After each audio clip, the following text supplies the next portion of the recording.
teman-teman sekalian, kembali lagi kita di channelnya Sofyan Ats-Tsauri Official.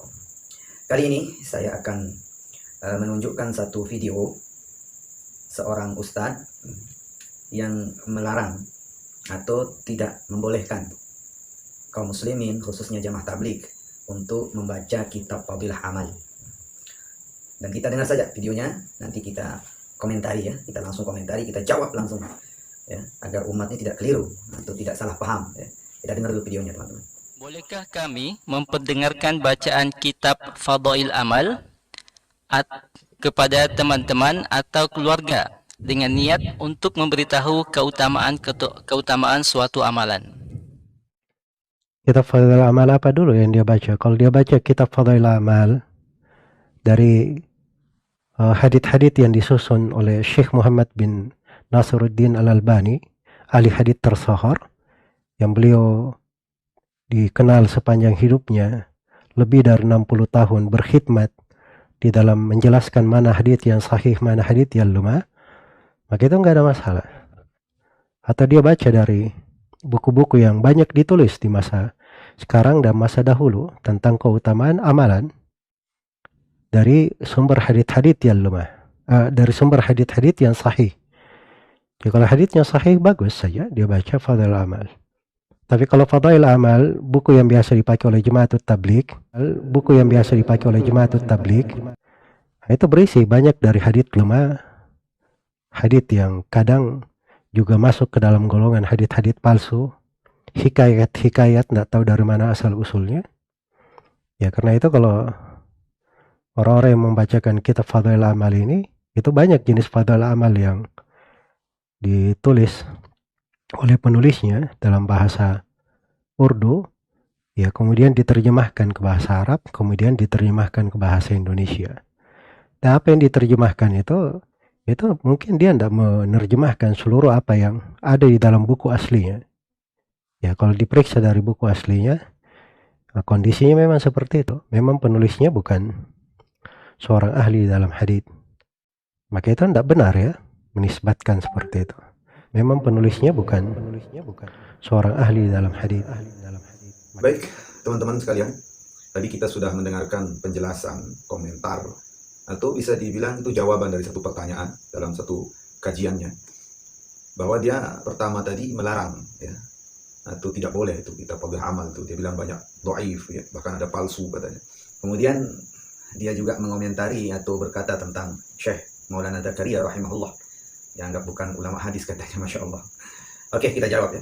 Jadi nah apalah itu pendapatnya, tapi kita pakai pendapat ulama yang ulama yang terkenal ya, ulama besar, yaitu Imam Nawawi rahimahullah ya. Itu dalam kitab beliau, kitab Al-Azkar. Nah sekarang kita dengarkan apa kata Imam Nawawi tentang kitab Fadilah Amal yang di dalamnya ada hadis dhaif. Apakah boleh atau tidak dipakai hadis dhaif untuk Fadilah Amal? Faslun wal fuqaha'i wa ghairihim. Jadi para ulama muhaddis ya, dan juga para ahli fikih, fuqaha, ahli hukum dan selainnya, artinya para ulama-ulama di kalangan Imam Nawawi ya, ulama-ulama terdahulu, ulama-ulama yang mu'tabar. Apa kata mereka para ulama, kata Imam Nawawi? Yajuzu wa yustahabbul amalu bil fadail wat targhib bil hadits dhaif ma lam yakun mawdu'an. Nah, ini kata para ulama. Jadi boleh ya, boleh dijadikan ya, atau dipakai hadis dhaif itu untuk meningkatkan amalan, untuk beramal, untuk menggairahkan umat untuk beramal. Itu hadis dhaif itu boleh dipakai untuk kitab-kitab amal, atau untuk jazbah dalam beramal, semangat umat beramal, giroh semangat umat. Kita targhib mereka, atau tarhib katanya di sini, untuk ancaman agar semakin meningkatnya, semakin dekatnya seorang hamba itu kepada Allah, boleh dipakai hadis dhaif ya. Malam yakun maudhu'an, kecuali kalau di sana itu terdapat hadis maudhu', hadis palsu derajatnya, itu baru tidak boleh. Oh jelas hadis palsu kan bukan dari Rasulullah SAW ya. Kalau hadis dhaif itu dari Rasulullah SAW. Hanya saja kadang yang dhaif itu atau yang lemah itu perawinya atau sanad daripada hadis itu. Jadi tidak masalah menggunakan hadis dhaif. Ini kata Imam Nawawi. Lalu bandingkan, siapa Albani, siapa Imam Nawawi rahimahullah. Nah, jadi terserah antum mau ikut Albani atau mau mengikut daripada Syekh Imam Nawawi rahimahullah. Kalau saya pribadi dan kebanyakan umat pasti akan memilih Imam Nawawi rahimahullah karena ilmunya lebih tinggi. Kalau dibandingkan Imam Nawawi rahimahullah dengan Albani, jauh luar biasa. Ya, jauh dari segi apa saja, dari segi keilmuan, dari segi keberkahan, dari segi apa saja, jauh nggak ada, ya. Nggak bisa dibandingkan dengan Albani kalau Imam Nawawi rahimahullah taala. Dan apa kata beliau lagi? Wa amal ahkamu, ya. Adapun kalau perkara hukum, ya, kal halali wal harami wal bai'i wal nikahi wal talaqi wa ghairi dzalik, seperti halal haram atau seperti jual beli, nikah, talak dan selainnya tentang hukum ahkam, ya. Itu fala yu'malu fiha illa bil hadis sahih awil hasan. Tidak boleh dipakai kecuali pakai hadis sahih dan hasan. Itu kalau hukum. Tapi kalau fadilah, ya, keutamaan, beramal, ancaman bagi yang tidak mengamalkan itu tidak mengapa, targhib itu boleh dengan hadis dhaif itu. Ya. Illa ayyakuna fi ihtiyatin fi syai'in min dzalik. Kama idza warada hadisun dhaifun bi karahati ba'dil buyu' awil ankah. Fa innal mustahabba an yatanazzaha anhu walakin la yajib. Nah, jadi sesuatu yang untuk kehati-hatian misalnya ada walaupun tentang hukum ahkam tentang jual beli atau nikah cerai di sana, ada hadis dhaif tapi untuk kehati-hatian, ya. Artinya di sana itu ada larangan. Maka boleh juga dipakai untuk kehati-hatian, untuk ikhtiar. Itu hadis dhaif dalam hal hukum pun boleh. Tapi misalnya ada hadis dhaif, jangan kau misalnya begini dan begitu dalam jual beli atau dalam pernikahan atau dalam talak, itu hadis dhaif. Maka boleh dipakai untuk hati-hatian, tapi tidak wajib. Gitu. Tidak wajib, boleh dipakai, tetapi tidak wajib. Nah, itu dalam hukum pun hadis dhaif boleh. Nah, ini kata Imam Nawawi rahimahullah dalam kitab Al-Azkar. Ini Imam Nawawi. Ya. Siapa tidak kenal beliau? Kitab-kitab beliau seluruh ulama, seluruh pondok, seluruh dunia. Nah, kemudian tadi berbicara tentang Maulana Zakaria. Ya. Jadi mungkin anak mau jelaskan itu siapa Maulana Zakaria rahimahullah, ya, didengarkan, ya, biar tidak ada fitnah, ya. Nah, saya bacakan siapa daripada Maulana Zakaria rahimahullah. Jadi beliau itu, ya, nama beliau itu, ya, gelarnya itu Syekhul Hadis. Syekhul Hadis. Kok antum katakan bukan ulama hadis? Beliau itu gelarnya Syekhul Hadis. Jadi Syekhul Hadis Maulana Zakaria Al-Kandahlawi, nama lengkap beliau adalah Muhammad Zakaria bin Muhammad Yahya bin Maulana Muhammad Ismail rahimahullah. Nasab beliau sampai kepada sahabat Nabi, yaitu Sayyidina Abu Bakar radhiyallahu taala. Beliau dilahirkan di kampung Kandahlah, provinsi Uttar Pradesh namanya, di India, pada tanggal 10 Ramadan 1315 Hijriah, atau bertepatan pada tanggal 12 Februari 1898 Masehi. Nah, beliau dibesarkan dalam keluarga yang terkenal dengan kesolehan, ya, kewaraan, ketakwaan, dan beliau mulai menghafal Al-Quran dan belajar ilmu dasar itu dari ayah beliau sendiri. Jadi Al-Quran, ilmu dasar, nahwu shorof, yaitu mulai dari ayah beliau, berguru kepada ayah beliau semasa kecil. Kemudian Maulana Muhammad Yahya Al-Kandahlawi atau Maulana Zakaria memperhatikan Muhammad Yahya Al-Kandahlawi, bapak beliau, ya, memperhatikan hafalan sehingga beliau senantiasa merintahkan untuk mengulang hafalannya sampai 100 kali. Itu hafalan itu diulang-ulang sampai 100 kali. Bahkan setiap hari Maulana Zakaria ini tidak akan mendapatkan sarapan dari ibunya sebelum mengkhatam Al-Quran. Masya Allah, tidak diberi sarapan kalau belum khatam Al-Quran. Itu luar biasa ibu beliau, keluarga beliau. Adapun dasar-dasar bahasa Urdu dan Persia beliau pelajari dari paman beliau sendiri, yaitu Ad-Da'i Kabir. Da'i Kabir, siapa beliau? Itu Maulana Ilyas rahimahullah, paman beliau, seorang penggagas kerja dakwah yang berpusat di India. Dan beliau Maulana Zakaria ini mulai mempelajari Kutubus Sittah. Kutubus Sittah itu pada usia umur 18 tahun, masih muda sekali. Beliau sudah kuasai Kutubus Sittah, ya, kitab-kitab tentang hadis itu, 6 ulama hadisnya. Lantas beliau berguru kepada seorang tokoh besar di India, yaitu Syekh Maulana Muhammad Khalil Ahmad As-Saranpuri rahimahullah, seorang tokoh penyusun kitab Bazlul Majhud. Nah, itu guru beliau pertama setelah bapak beliau. Ya, dan kemudian beliau juga guru beliau yang namanya Syekh Ahmad Khalil ini, yaitu Khalil Ahmad ini, beliau ini juga pengarang daripada Syarah Abi Daud. Masya Allah, Syarah Abi Daud dikarang oleh Syekh Khalil. Coba lihat siapa beliau. Meliputi kitab Sahihain, yaitu Imam Bukhari Muslim, Sunan Abu Daud, Sunan Tirmizi, Mu'atta Imam Malik, Mu'atta Imam Muhammad bin Hasan, dan Syarah Manil Athar. Itu yang dikarang oleh Syekh Khalil Ahmad, guru daripada Maulana Zakaria. Pada usia 20 tahun beliau diangkat sebagai pengajar hadis di pondok pesantren Madhahirul Ulum Saranpur. Langsung jadi pengajar, jadi guru hadis di Saranpur, di Darul Ulum. Masya Allah, itu beliau.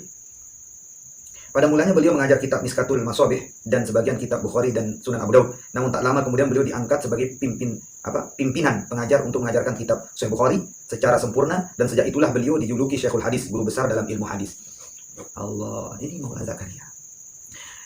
Dalam hidupnya beliau banyak melakukan perjalanan ke Afrika, Pakistan, Arab Saudi, negara-negara lain. Pada akhirnya beliau menjalani atau mengajar ya, di madrasah ulum Saranpur di Madinah Al Munawwarah. Kemudian beliau hijrah untuk mengajar di Madinah. Di sana ada madrasah ulum namanya di Madinah, dan memperoleh kewargaan negara Saudi, menetap di Saudi Arabia. Beliau wafat di sana. Sejak bertemu dengan Syekh Khalil Ahmad Saranpuri, beliau pun diangkat sebagai khatib atau sekretaris pribadi dalam penulisan kitab Badlul Majhud, ya, syarah kitab Abu Daud. Itu, syarah kitab Abu Daud. Syekh Ahmad Khalil melatihnya untuk menukil dari berbagai kitab rujukan pada tahun 1344 Hijriah.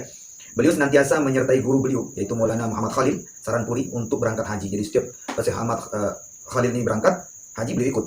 Saat tinggal di Madinah Al Munawwarah, jadi beliau senantiasa menyertai guru beliau Muhammad Khalil. Jadi kalau Syekh Muhammad Khalil ini ke Mekah untuk berhaji, maka beliau senantiasa menemani, karena beliau sudah tinggal di Madinah, begitu maksudnya.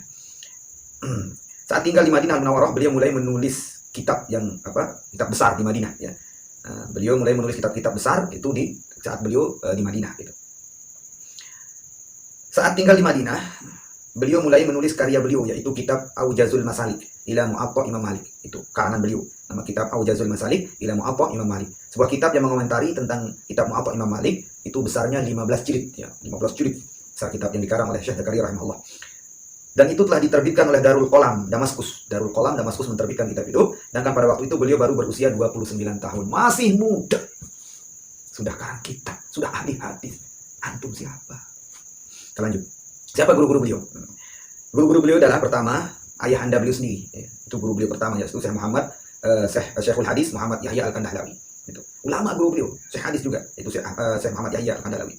Kemudian beliau berguru kepada Syekh Ad-Da'i Kabir, yaitu Syekh Maulana Ilyas dan paman beliau, ya. Kemudian beliau berguru kepada Syekh Al-Muhaddis Maulana Muhammad Khalil Saranpur. Kemudian guru beliau Syekh Abdul Latif Al-Barqadawi. Kemudian guru beliau Syekh Dhafar Ahmad Al-Usmani, ya.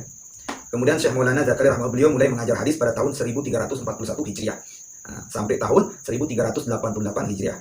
Selama kurang lebih 40 tahun, maka beliau memiliki banyak sekali murid, ya. Di antara murid beliau adalah Syekh Muhammad Ayub Saranpuri. Ini murid beliau, ini ulama besar. Kemudian Abdul Hakim Al-Jumfuri, ya, pendiri Jami'ah Riyadatul Ulum. Itu murid beliau itu. Syekh Mufti Mahmud Hasan Al-Kanggawi, yaitu Syekh Hadis di Madrasah Darul Ulum. Syekhnya Hadis di Madrasah Darul Ulum itu murid daripada Maulana Zakaria. Kemudian Syekh Amir Ahmad Al-Kandahlawi, pimpinan Jami'ah Madzahirul Ulum, itu murid beliau. Syekh Muhammad Ismail Al-Muhajir Al-Madani, murid beliau.